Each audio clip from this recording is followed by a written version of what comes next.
62 श्री श्याम कुमार दौलत बर्वे। माननीय अध्यक्ष जी धन्यवाद। क्वेश्चन नंबर बोल दें आप जी। Question number 62। ओके। माननीय मंत्री जी। Table of the house. माननीय सदस्य। माननीय अध्यक्ष जी, आपसे 1 मिनट में मेरा परिचय देने के लिए मानूंगा। मैं फर्स्ट टाइम एमपी हूँ। माननीय अध्यक्ष जी, परिचय आप चेंबर में देना, यहाँ तो प्रश्न पूछ लो आप। एक मिनट लगेगा सर।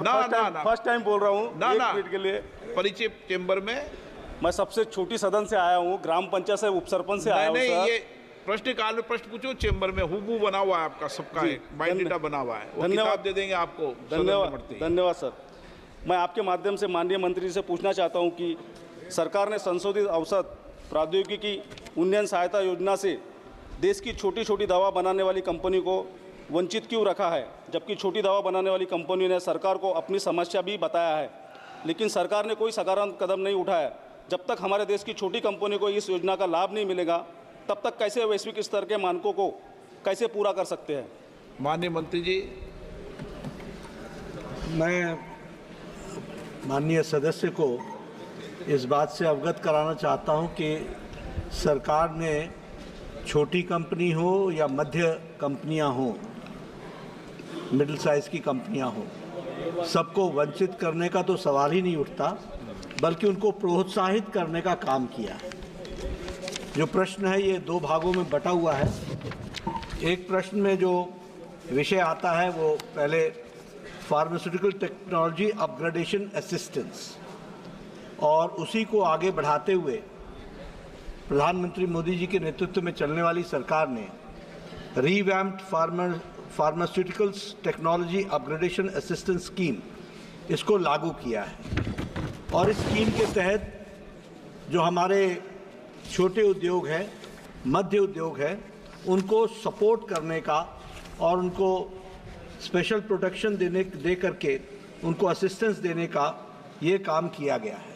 इसका जो उद्देश्य है वो ये है कि ग्लोबल स्टैंडर्ड्स के अनुसार जो WHO के जो हमारे स्टैंडर्ड्स हैं उसके अनुसार हमारे गुड मैन्युफैक्चरिंग प्रैक्टिसेस को साथ में लेते हुए किस तरीके से हम strengthening of the pharmaceutical industry कर सकते हैं, SPI कर सकते हैं, उसके लिए हम सपोर्ट कर रहे हैं। और सपोर्ट करने की दृष्टि से मैं माननीय सदस्य को बताना चाहता हूं कि जो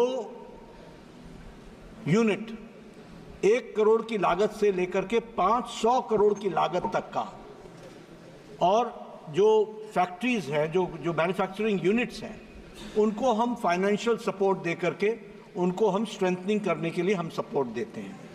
जैसे जिनका टर्नओवर 1 करोड़ से लेकर 50 करोड़ तक का है, उनको हम 20% का सपोर्ट करते हैं, financial support, and not exceeding 1 crore. उसी तरीके से जिनका टर्नओवर 50 करोड़ से लेकर के 250 करोड़ है, उनको हम 15% का सपोर्ट करते हैं, और वो that also should not exceed more than 1 crore. And the component is strengthening of the pharmaceutical industry for manufacturing. और जो इनका 250 से 500 करोड़ का टर्नओवर है, उनको हम 10% का फाइनेंशियल सपोर्ट करते हैं। तो इसलिए उनको वंचित रखने का तो सवाल ही नहीं उठता, उनको प्रोत्साहित करने का काम आदरणीय प्रधानमंत्री मोदी जी के नेतृत्व में ये सरकार कर रही है। माननीय सदस्य सप्लीमेंट्री। माननीय अध्यक्ष जी, मेरा दूसरा पूरक प्रश्न आपके माध्यम से माननीय मंत्री जी से कि छोटी दवा कंपनी को, माननीय सदस्य सबको गाइड मत करो। दवा कंपनी को मजबूत करना बहुत ज़रूरी है, ताकि गंभीर बीमारियों की दवा, जो अपने यहाँ पैंडेमिक आया था, जो कोरोना के समय में अपन ने देखा है कि छोटी कंपनियाँ जिस तरीके से अपन प्रोत्साहन राशि उनको दे रहे हैं, तो उनसे अपन मेडिसिन की जो रेट है आज अपन देख रहे हैं कि किस तरीके से बढ़ रहे हैं। जो प्रोत्साहन राशि अपन दे रहे हैं, तो उसमें रेट का कुछ फिक्स कर रहेंगे क्या सरकार अपने तरफ से? मंत्री जी महोदय बताएंगे। माननीय मंत्री जी। ये प्रश्न इस प्रश्न से जुड़ा हुआ नहीं है, लेकिन मैं उनके ध्यान में ला दूं कि हमारे यहाँ 2 संगठन, एक तो स्वास्थ्य विभाग के तहत national list of essential medicines, उसमें हम एसेंशियल मेडिसिन्स की लिस्ट में हम मेडिसिन्स को जोड़ते हैं जिसकी प्राइस की कैपिंग की जाती है, और सरकार के निर्धारण पर ही वो उनकी दवाई का दाम होता है। तो national list of essential medicine में हम उनको देखते हैं। और उसी तरीके से एक फार्मास्यूटिकल के विभाग में NPPA है जो प्राइसिंग की अथॉरिटी है। तो वो प्राइस की भी अथॉरिटी इस प्राइसेस को जो एसेंशियल मेडिसिन हैं और अदरवाइज भी हैं जो शेड्यूल्ड ड्रग्स में नहीं भी आते हैं उनकी भी प्राइसिंग की जाती है। तो इसलिए मैं यहाँ सदन के सभी सदस्यों को इस बात से अवगत कराना चाहता हूँ कि जानलेवा बीमारियाँ और जीवन को बचाने वाली दवाइयाँ जितनी भी हैं वह सरकार उनकी प्राइस को कंट्रोल करती है और ताकि वह साधारण व्यक्ति उसको खरीद सके इसकी चिंता करती है। माननीय मंत्री जी, मैं आपको अवगत करा दूं कि मैं जितने भी दुनिया के देशों में गया उन सब देशों के अंदर भारतीय दवाओं की डिमांड है, उनकी गुणवत्ता और रेट पर सब संतुष्ट में जितने देशों में। Arvind Sawant ji, thank you honourable speaker global sir. इसको ग्लोबल और बढ़ा सकते हैं अपन, मतलब बहुत जो इनका कहना है।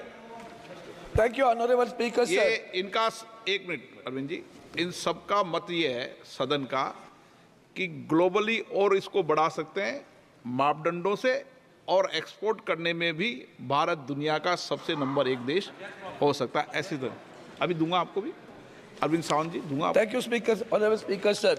While giving an answer to the question, he has made some slabs कि हम ऐसे मदद करना चाहते 0 से 50 करोड़ तक, 1 करोड़ से 50 करोड़ थे, लेकिन उसी उत्तर में आपने कहा to the extent of 1 crore.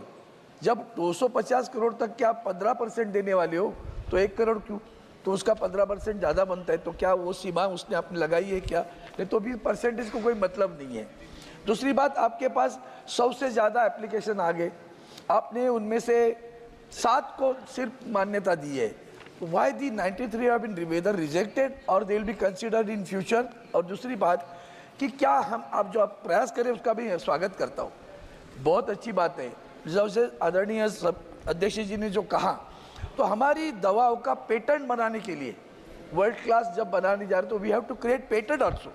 तो हमारी हिंदुस्तानी फार्मा कंपनियां अगर हमारी पेटेंट बनाने के प्रयास करती है तो सरकार उसको सहायता करती है कि नहीं, और प्रयास हो रहे कि नहीं? धन्यवाद साहब। माननीय मंत्री जी। माननीय अध्यक्ष जी, सबसे पहले तो जो आपने कहा उसमें मैं एक बात जोड़ दूं कि भारत जहां तक दवाई बनाने में आज दुनिया एक्सेप्ट करती है कि दुनिया की डिस्पेंसरी आज भारत बन गई है। World's most effective and most cheapest medicine वो इंडिया प्रोड्यूस कर रहा है। ये मैं हाउस के सभी सदस्यों के साथ शेयर करना चाहता हूँ और भारत सरकार इसको प्रोत्साहित कर रही है।